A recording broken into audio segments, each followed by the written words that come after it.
Gracias por este privilegio que tenemos de poder adorarte, de poder alabarte, de poder cantar a tu nombre, de poder darnos cuenta la grandeza de tu poder, de saber que tú moriste por nosotros y que en ti solamente tenemos salvación, que solo tú puedes mover montes, que tú eres Dios, que tú eres el Señor, tú eres un Dios de milagros, tú eres el Dios de lo imposible. Gracias, Señor, por tu presencia en medio nuestro, por ser quien eres y por esta maravilla que tenemos de poder alabarte, postrarte y de alguna forma poder degustar lo que será en tu presencia en el cielo por la eternidad, alabando tu nombre, glorificándote. Sigue enseñándonos a adorarte, a alabarte, a expresar con nuestros labios quién tú eres, a pesar de nuestras circunstancias, a pesar de las cosas que podamos estar viviendo. Tú mereces honra y gloria siempre, porque tú eres Dios. Tú no eres un Dios que dependa de las circunstancias. Tú estás por sobre las circunstancias. Sigue enseñándonos a alabarte, a adorarte, por sobre toda circunstancia, por sobre todo estado de ánimo, por sobre todo estado de salud, Señor, porque tú eres más grande. Te alabamos en esta mañana, te exaltamos, te glorificamos. Reconocemos nuestra bajeza y reconocemos también nuestro pecado y te pedimos perdón por ello. Reconociendo que tú eres grande, que solamente en tu misericordia y en tu gracia podemos ser lavados y podemos ser restaurados. Te rogamos en este día, Señor, que tú estés llenándonos de esa bendición tuya, esa paz que sobrepasa todo entendimiento. Y por cada persona que llega hoy día a este lugar con cargas en su corazón, con heridas, con circunstancias adversas y difíciles. Sé tú, Señor, moviendo esos montes. Sé tú, Señor, sanando esas heridas. Sé tú, Señor, enseñándonos a seguir perdonando. Te alabamos en esta mañana una vez más y te damos gloria y honra solamente a ti, por Jesucristo nuestro Señor. Amén y amén. Tomen asiento, por favor.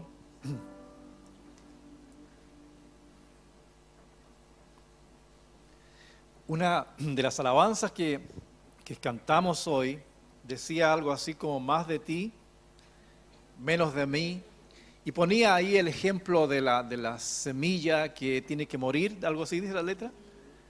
¿Cómo es la letra? Como la semilla para morir, para tocar, y después de eso decía: todo plan que en mi corazón lo rindo a ti.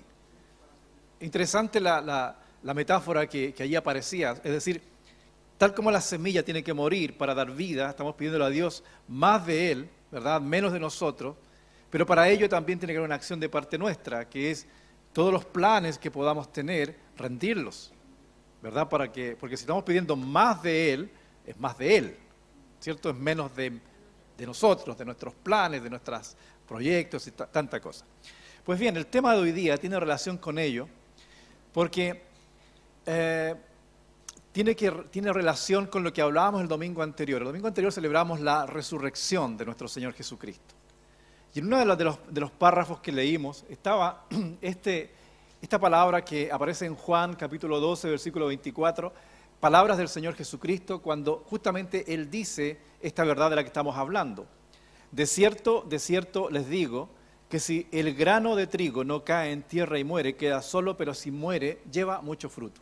Y aquí tenemos un ejemplo bastante interesante y básico, porque realmente vemos que esto es normal. Sin embargo, la forma en que Jesús lo toma para enseñarnos una verdad espiritual es asombroso. Sabemos que para que nazca algo, para que nazca un árbol, la semilla de ese árbol tiene que morir. Si yo tengo una semilla de un manzano, la tengo en mi casa, por más que la tenga en mi casa, nunca va a hacer nada, a menos que yo la ponga en la tierra, la sepulte, ¿verdad? Y muera literalmente, y al morir literalmente esa semilla va a dar vida, va a dar fruto. De la misma forma, el Señor Jesucristo dice, Él vino justamente a morir, ¿verdad? Para dar fruto. Y también nos invita a nosotros a morir, para vivir. Hay una invitación paradójica en la Biblia que nos habla de morir para vivir.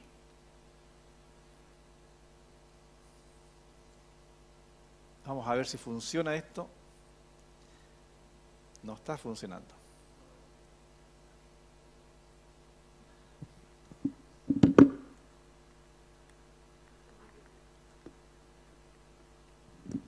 Ya, tenemos un problema con el satélite, vamos a esperar un ratito. El tema es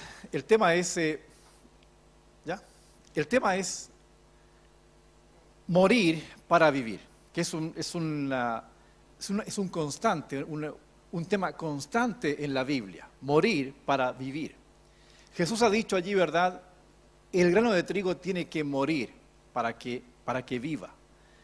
En Mateo 16, 24, palabras del Señor Jesucristo, otra vez, es una invitación permanente a nosotros los cristianos. Entonces Jesús dijo a sus discípulos, si alguno quiere venir en pos de mí, niéguese a sí mismo, tome su cruz y sígame. ¿Cuál es el mensaje acá? Ok, negarse a sí mismo. ¿Y cuál otro mensaje hay? Obedecer. ¿Y cuál otro hay? Seguirlo. ¿Y cuál otro hay? Tomar la cruz. ¿Y qué implica eso? Morir. Por fin llegamos. Morir. Exactamente. Morir. Cuando se habla de la cruz, se habla de muerte. Hay un error de concepto que yo escucho muy a menudo a veces cuando alguien dice, por ejemplo, no voy a decir eso. Pasó algo en mi vida, digamos, y esa es la cruz que me tocó llevar. De pronto es una situación familiar, de pronto es iba a decir una suegra que llega, pero no quiero decir eso. Una enfermedad, una situación, ¿verdad? O sea, situaciones que son dolorosas y uno dice, oh, es la cruz que me tocó llevar. Eso es un error de concepto, ¿ya? Y se usa mucho en nuestra Latinoamérica, pero es un error de concepto porque no es lo que significa. No es llevar una cruz simplemente a ser víctima de algo, no es eso, sino que la cruz de la cual el Señor habla es muerte, es muerte. Es muerte. Recordemos que cuando el Señor dice esta palabra, Él sabe lo que está diciendo. Y sabe también que toda persona en aquella época que tomaba una cruz, que se le veía ir a su sitio de muerte, sabía que quien tomaba esa cruz no iba de paseo, ¿verdad? Tampoco iba simplemente siendo una víctima, no iba a ser castigado, iba a morir. A morir. No había otra solución, no había otra escapatoria. Por lo tanto, cuando Jesús dice eso, si alguno quiere venir en pos de mí, niéguese a sí mismo, tome su cruz y sígame, está diciendo lo que acabamos de cantar recién, que todos mis planes, Señor, los rindo a ti. O sea, yo tengo que morir para que tú vivas en mí. Entonces la cruz, correctamente interpretado, significa muerte. Muerte. Ahora, ¿qué tiene que ver la muerte con la vida? Se supone que Jesús ha dicho, vengo para que tengan vida y vida en abundancia. El apóstol Pablo lo expresa súper bien cuando él dice ahí en Gálatas 2:20, dice, con Cristo estoy juntamente crucificado. ¿Y qué dice? Y ya no vivo yo, mas vive Cristo en mí. Y lo que ahora vivo en la carne, lo vivo en la fe del Hijo de Dios, el cual me amó y se entregó a sí mismo por mí. Si se fija, Pablo está simplemente aclarando el concepto que ha dicho el Señor Jesucristo de tomar la cruz y seguirlo. Y Pablo está diciendo que él no vive para sí. ¿Quién vive? Según lo que Pablo está señalando. Cristo vive en él, ¿verdad? Ya no vivo yo. ¿Y cómo se ve Pablo a sí mismo?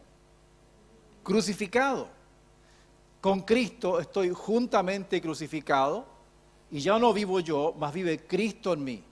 Y lo que ahora vivo en la carne, en las situaciones diarias, lo vivo en la fe del Hijo de Dios, el cual me amó y se entregó a sí mismo por mí.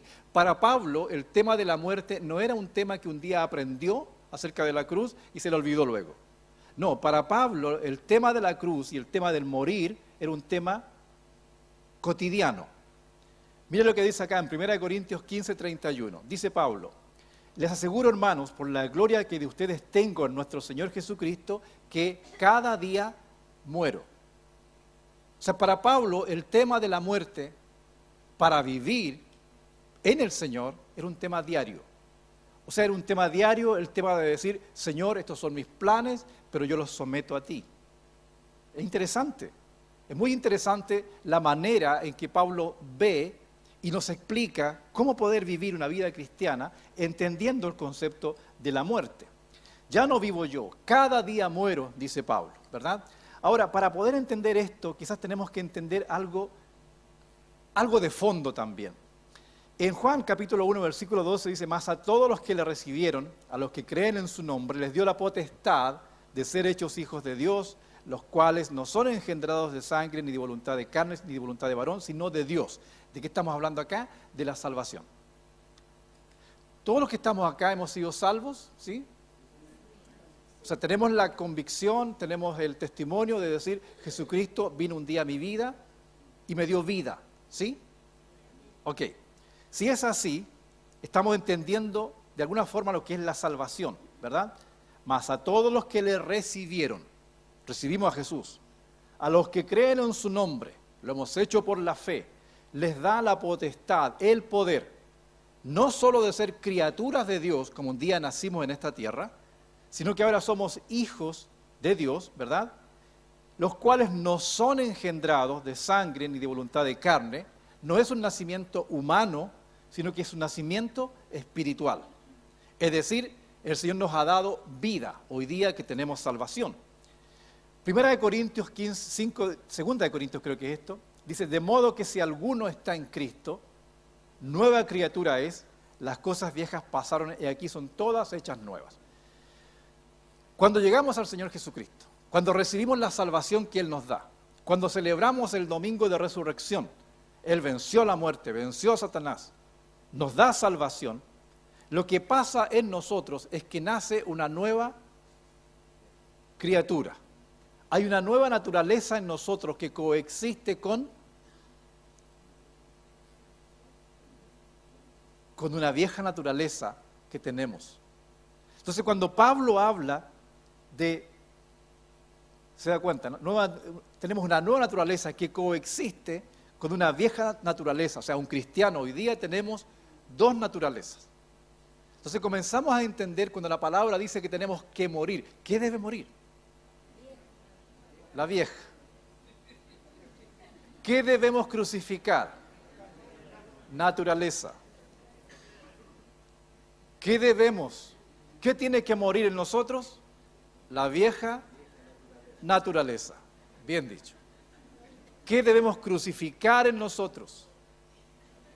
La vieja naturaleza. ¿Se da cuenta? O sea, tenemos dos naturalezas hoy día que somos cristianos. Cuando nacemos en esta tierra, nacemos con una sola. Pero cuando recibimos a Jesucristo, nacemos de nuevo, y es por eso que de pronto nos empiezan a hacer sentido muchas cosas espirituales que antes no nos hacían. Hay una parte de nosotros que quiere servir a Dios, pero hay una parte que no quiere servir a Dios. Hay una parte que anhela las cosas de Dios y otra parte que no está ni ahí con las cosas de Dios. La nueva naturaleza, la vieja naturaleza, ambas coexistiendo. Entonces, ¿qué tenemos que morir? ¿Qué tenemos que crucificar? La vieja naturaleza. Romanos 6 y 7, el apóstol Pablo, otra vez hablando, dice, sabiendo esto, que nuestro viejo hombre fue crucificado juntamente con él. ¿Con quién? Con Jesucristo. Para que el cuerpo del pecado sea destruido, a fin de que no sirvamos más al pecado. Porque el que ha muerto ha sido justificado del pecado. Si morimos con Cristo, creemos que también viviremos con Él. Hay toda una verdad aquí que se vive por la fe. Si entendemos esto, que tenemos dos naturalezas, que una ha sido crucificada, que la otra es la que vive, comenzamos a entender entonces cuando Pablo dice, cada día muero, o ya no vivo yo, vive Cristo en mí. Es un acto deliberado. No es una cosa que aprendemos un día y luego se nos olvida. No, es un acto deliberado y es un acto que debiera ser diario, siempre. Sería nuestra forma de vida.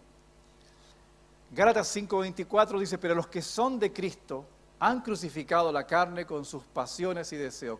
¿Cuántas veces se hace eso?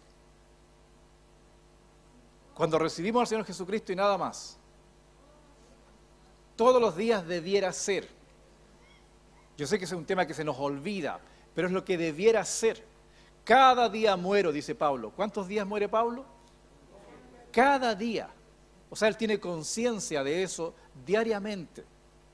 Y por eso es que Pablo puede expresar de la forma en que lo expresa esas verdades para que aprendamos a vivir de la manera que Dios quiere que vivamos.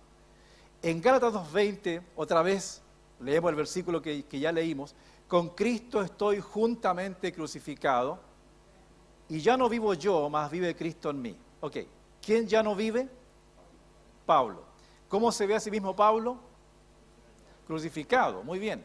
Dice, ya no vivo yo, vive Cristo en mí. ¿Sí?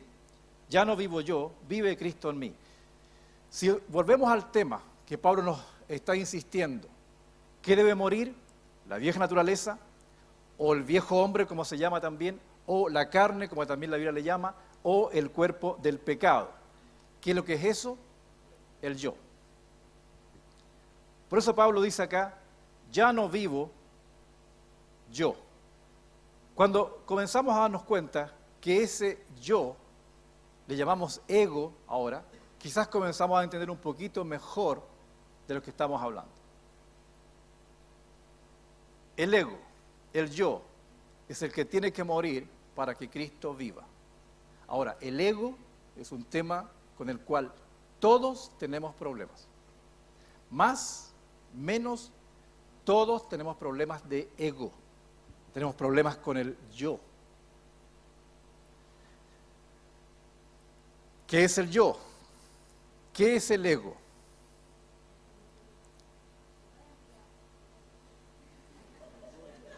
Soberbia, orgullo, vieja naturaleza. Ok, vayamos por favor, cuando se inicia el conflicto nuestro, y quizás vamos a entender un poquito más lo que se refiere el ego, el yo. En Génesis capítulo 3, versículos 7 en adelante, hasta el 13, este párrafo nos narra las consecuencias del pecado. Dios le dijo a la mujer, le dijo al hombre que no debían tomar de un fruto, ¿se acuerdan? Pues bien, ellos tomaron, instigados por Satanás, engañados, ellos tomaron de este fruto y sabemos las consecuencias de este acto de desobediencia. Y esto es lo que ocurre inmediatamente después, dice así. Entonces, versículo 7, fueron abiertos los ojos de ambos. ¿De quiénes? De Adán y Eva. Y conocieron que estaban desnudos. Ellos estuvieron siempre desnudos, pero recién se dan cuenta. Entonces cosieron hojas de higuera y se hicieron delantales. Y oyeron la voz de Jehová que se paseaba en el huerto al aire del día, y el hombre y su mujer se escondieron de la presencia de Jehová Dios entre los árboles del huerto. Mas Jehová Dios llamó al hombre y le dijo, ¿dónde estás tú? Y él respondió, oí tu voz en el huerto y tuve miedo porque estaba desnudo y me escondí. Y Dios le dijo, ¿quién te enseñó que estabas desnudo? ¿Has comido del árbol del que yo te mandé que no comieses? Y el hombre respondió, la mujer que me diste por compañera me dio del árbol y yo comí. Entonces Jehová dijo a la mujer, ¿qué es lo que has hecho? Dijo la mujer, la serpiente me engañó y comí. Ok. Aquí tenemos el inicio de los problemas humanos. Sabemos el pecado, correcto. Pero aquí ocurrió algo tremendo, algo terrible. Lo que ocurre aquí en el jardín del Edén, vemos que el hombre nunca se había visto a sí mismo. Sus ojos estaban puestos en Dios. Nunca se había fijado en Él. Pero luego del pecado, se le abren los ojos, de alguna manera, y se da cuenta que está desnudo. Se fija en Él. No solamente se fija en Él, se esconde de Dios.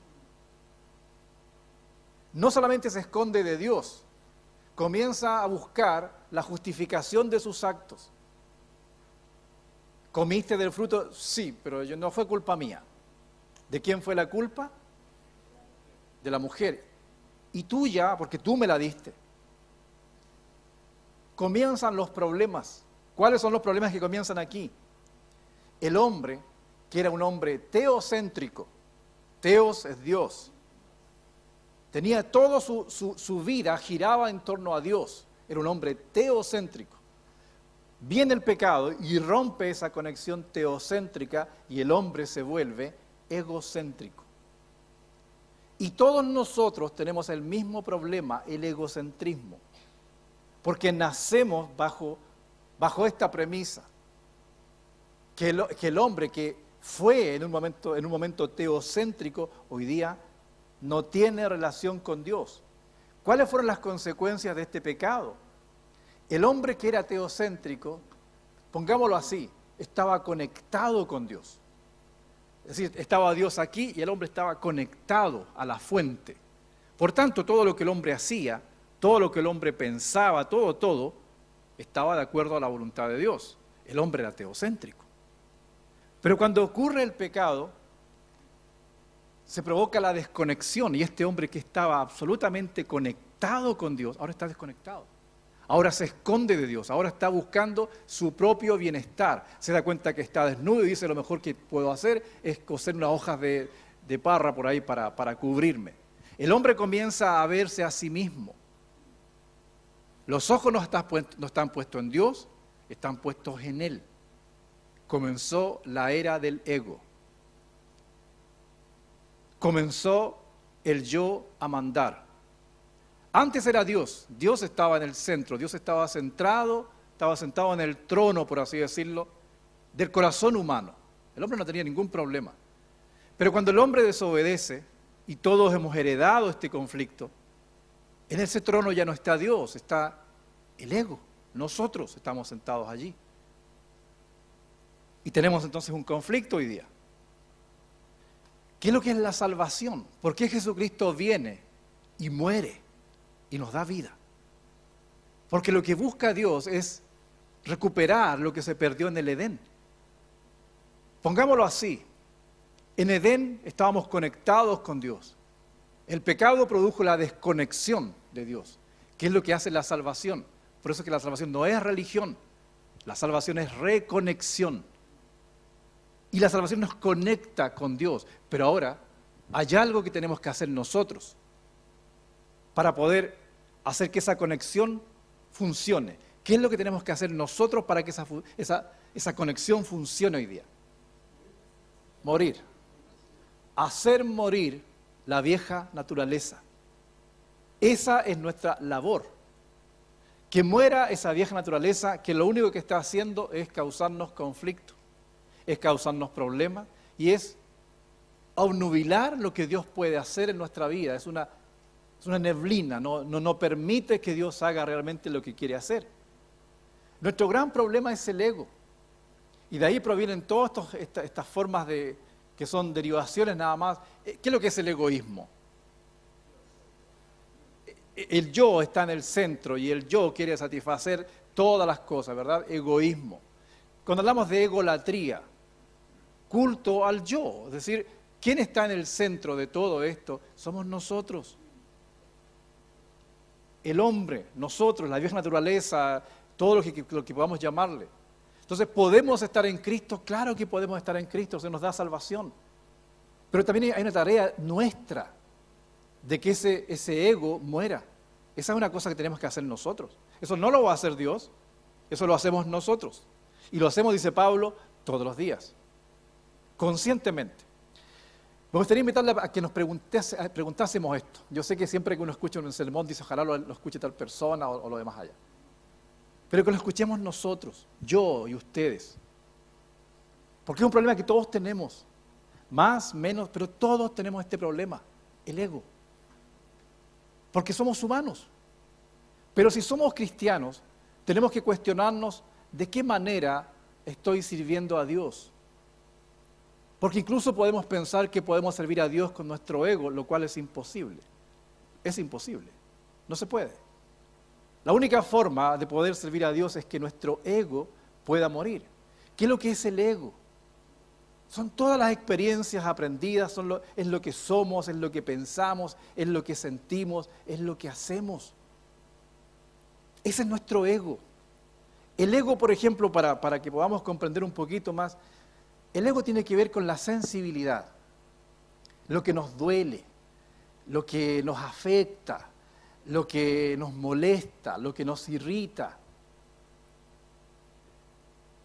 Si estamos muertos, si hay un muerto que a usted le pegue una patada, ¿qué le pasa a ese muerto? Nada. Si hay un vivo acá y usted le pega una patada, ¿qué le pasa a ese vivo? Pega otra. Ok.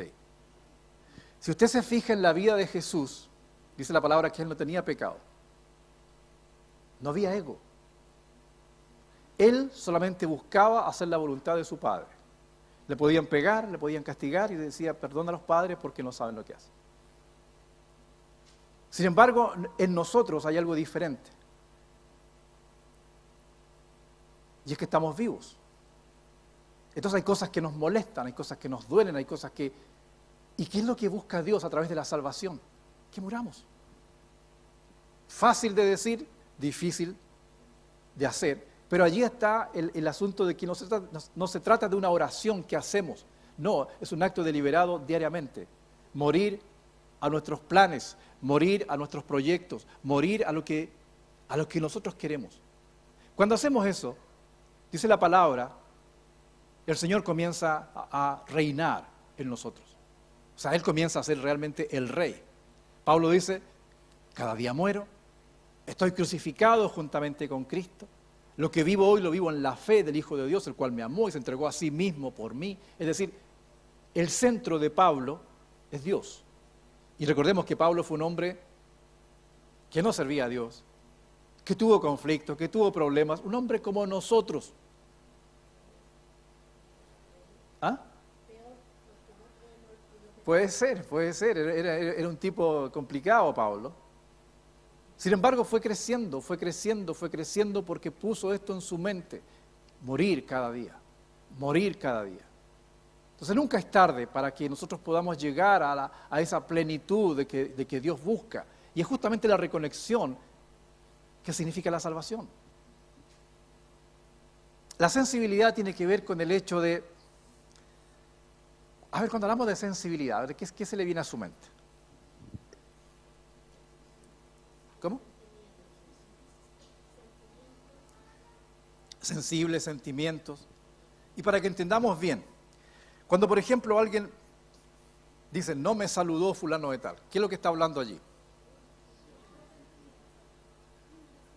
¿Qué es lo que es eso? Eso es el yo, ese es el ego, ¿ya? No me saludaron, ¿quién está hablando allí? El ego. No me rinden honores. ¿Quién está hablando allí? El ego. O sea, el ego siempre está presente en nuestra vida.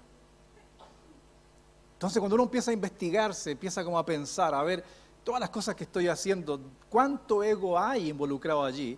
¿Y cuánto de la voluntad de Dios está involucrado allí? Y eso implica un trabajo de tratar de ser objetivos, ¿verdad? Si queremos realmente servir a Dios. O sea, sabemos que fallamos. El ego está allí. ¿Cuál es la tarea nuestra? Hacer que ese ego muera. Colosenses 3, del 1 al 10, por ejemplo, dice, si pues han resucitado con Cristo, ¿qué hacer? Busquen las cosas de arriba, donde está Cristo sentado a la diestra de Dios. Pongan la mira en las cosas de arriba, no las de la tierra, porque han muerto. Y su vida está escondida con Cristo en Dios. Cuando Cristo, vuestra vida, se manifieste, entonces ustedes también serán manifestados con Él en gloria. Hagan morir, pues, lo terrenal. ¿Qué cosas? Fornicación, impurezas, pasiones desordenadas, malos deseos y avaricia, que es idolatría. Cosas por las cuales la ira de Dios viene sobre los hijos de desobediencia, en las cuales ustedes también anduvieron en otro tiempo cuando vivían en ellas. Y uno se queda acá y dice, claro, ve, esto es la carne, este es el ego, la fornicación, la impureza, pero usted dice, no, yo soy cristiano, así que yo tengo una vida bastante decente. Pero también nos habla la misma palabra, en el mismo sentido del ego. ¿Qué es lo que es el ego? Pero ahora dejen también ustedes todas estas cosas. ¿Cuáles? La ira, el enojo, la malicia, la blasfemia, las palabras deshonestas de vuestra boca. No mientan los unos a los otros, habiéndose despojado del viejo hombre con sus hechos. Y revestidos del nuevo, el cual conforme a la imagen del que lo creó, se va renovando hasta el conocimiento pleno. Aparecen ya cosas más cotidianas que entendemos un poquito más nosotros. La ira, el enojo, la malicia, la blasfemia, palabras deshonestas, palabras que no convienen, palabras que no bendicen, que salen de vuestra boca. Todo eso es ego. O sea, eso no es otra cosa. Y está a la misma altura, o son de la misma raíz, digamos, de la fornicación y todos los pecados sexuales, que generalmente son los que enfatizamos cuando aparece el tema de la carne. Pero el tema del ego involucra todo eso. O sea, es eso y todos los otros pecaditos que a veces consideramos socialmente aceptables y siguen siendo pecados. El enojo, ¿por qué nos enojamos tan rápido? Es el ego. Es el ego que está vivo. ¿Por qué me hacen esto a mí? A mí. ¿Se da cuenta? Esas cositas que están aquí, la ira, el enojo, la malicia, ¿qué es lo que es la malicia? Es pensar mal. Es pensar mal. Si veo, por ejemplo, a Abner abrazando a alguien y digo, es que ese Abner, eso es malicia. Eso es malicia. ¿De dónde nace eso? Del ego. ¿Y por qué nuestro ego? Porque nuestro ego viene con todas las experiencias del pasado. Esas experiencias nos han hecho así, nos han hecho mal pensados, nos han hecho con una baja autoestima, por ejemplo, nos han hecho irritables, nos han hecho que somos personas que no se les puede decir nada, personas hipersensibles, cualquier cosa les molesta. Eso es el ego, que ha sido formado a través de toda la vida que hemos llevado. Entonces, por un lado se da cuenta, el Señor está viviendo en nosotros, Él habita en nosotros, nos ha dado una nueva naturaleza, somos salvos en Él. Pero por otro coexiste la vieja naturaleza que no hace pecados grandes. Y por eso pensamos erróneamente, estoy bien. No. Porque todos estos pecados que aparecen aquí tienen que ver igualmente con la misma raíz, es el ego. Hablaba el otro día con una mamá muy sabia y hablábamos de problemas con los hijos. Justamente hablábamos a veces del hecho de decir, hijo, sabes que no tengo la razón. No por ser tu mamá o tu papá siempre tengo la razón, no, estoy equivocado. Creo que tú tienes razón. Y creo que lo que me dijiste es totalmente aceptado. Lo pensé, tienes toda la razón, soy así. Y te lo agradezco que me lo hayas dicho tú porque me lo dices con amor. Quizás con firmeza, no nos gusta, pero con amor. Porque siempre que alguien nos dice algo, nos va a molestar. ¿Qué se molesta? El ego. Creo que eres muy enojón. ¿Cómo que enojón? ¿Qué se molestó allí? El ego. ¿Por qué no dice, a ver, déjame pensar, y está por dentro hirviendo, pero déjame pensar. Sí, posiblemente es cierto. ¿Pero qué hace el ego? Busca la justificación inmediata. Pero es que yo me enojo con razón. ¿Por qué eres tan sensible? No se te puede decir nada. Es que tú no sabes lo que yo he vivido. El ego busca siempre la justificación. Eso es ego. Y por eso digo, todos los que estamos acá, todos nosotros, estamos contaminados con esto. Pero de la misma forma tenemos la capacidad hoy día de entender a través de Jesucristo, a través de la salvación, dado que Él vive en nosotros, que hoy día podemos hacer morir ese ego. Y que deliberadamente luchemos contra ese ego. Haga el siguiente ejercicio, que ya lo he dicho ya y es muy doloroso. Dígale a su familia, a ver, sean honestos conmigo. Dígale a su familia, sean honestos. No, pero es que te va a molestar. No, hoy día no me voy a molestar.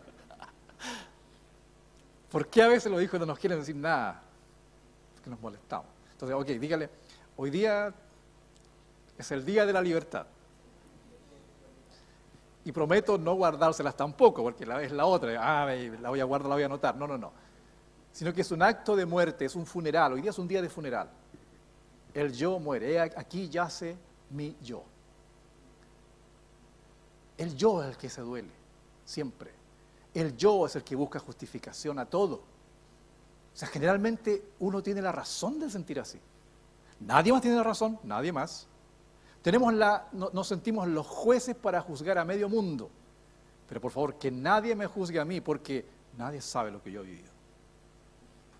Eso es ego. Y eso es nefasto. Así que, Siguiendo con el ejemplo, que bueno que no están mis hijos acá hoy día.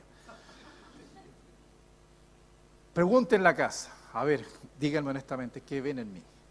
Díganme mis defectos. Pero para suavizar el tema, díganme 3 cosas buenas primero,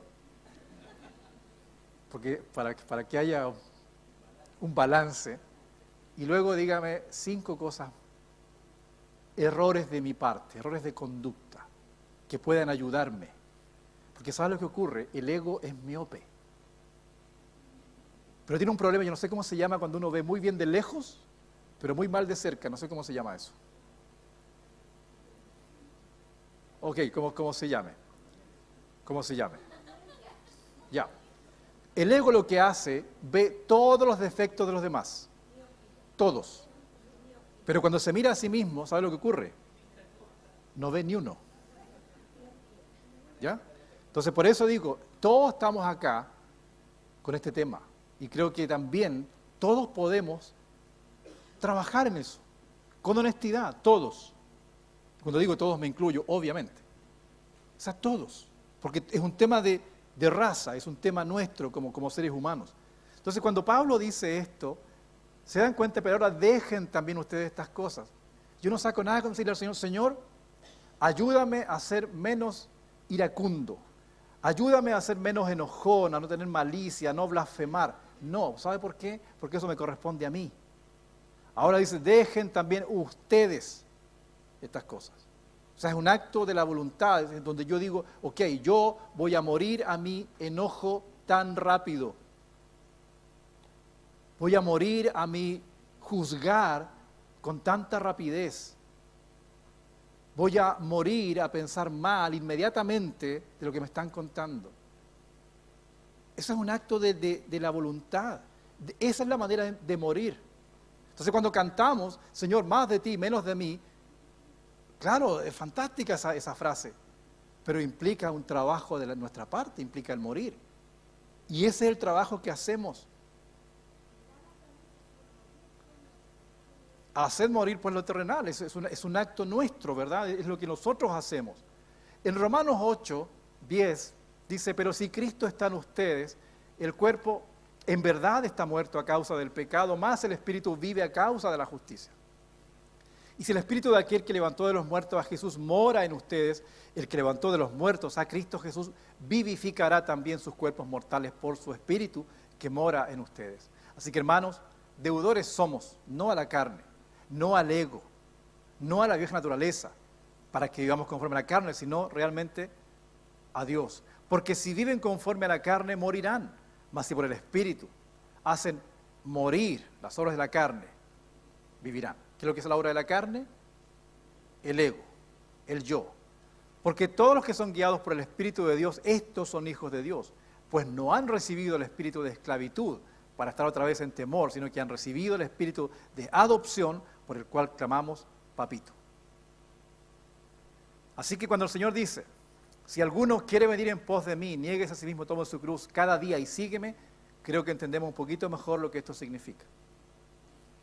Significa morir a nuestro yo, a nuestro yo. No siempre tengo la razón, no siempre estoy diciendo las cosas correctas. Ese es el yo. Vamos a seguir el próximo domingo con este tema porque es un tema bastante complejo, pero creo que también es muy necesario. Pablo dice claramente, cada día muero, cada día. Es decir, es un acto de la voluntad y es un acto diario, no es un acto que se hace una vez al año, no, siempre. Así que, ¿qué les parece si oramos y que podamos realmente trabajar esta semana con nuestro ego? Y cuando digo trabajar es matarlo. Un buen funeral. ¿Ok? Nos ponemos de pie, por favor.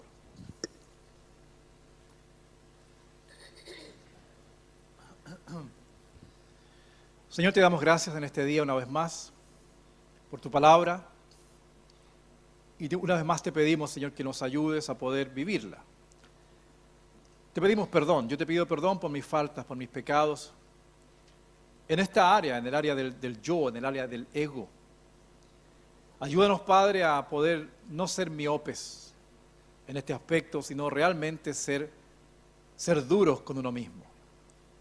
El apóstol Pablo nos enseña a morir cada día.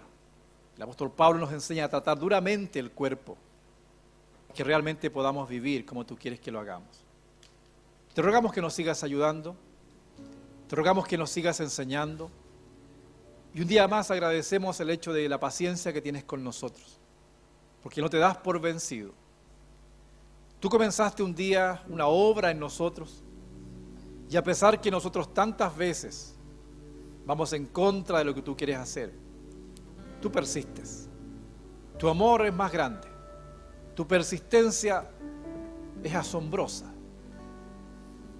y te agradecemos por eso. Agradecemos que no nos dejas tirados en el camino. Agradecemos que no te aburres de nosotros. Agradecemos que no te cansas cuando nos hablas vez tras vez y nada entendemos, porque nada hacemos. Una vez más, Señor, perdónanos, y una vez más, muchas gracias. Muchas gracias por tu amor, por tu gracia, por tu misericordia, por tu paciencia, por ese amor tan grande que va cubriendo todos nuestros males, va cubriendo nuestros pecados, nuestras malas acciones, nuestras malas motivaciones. Señor, ayúdanos cada día a morir a nuestro yo. Que realmente esta alabanza pueda grabarse en el corazón. Más de ti, menos de mí. Más y más de ti y menos de nosotros.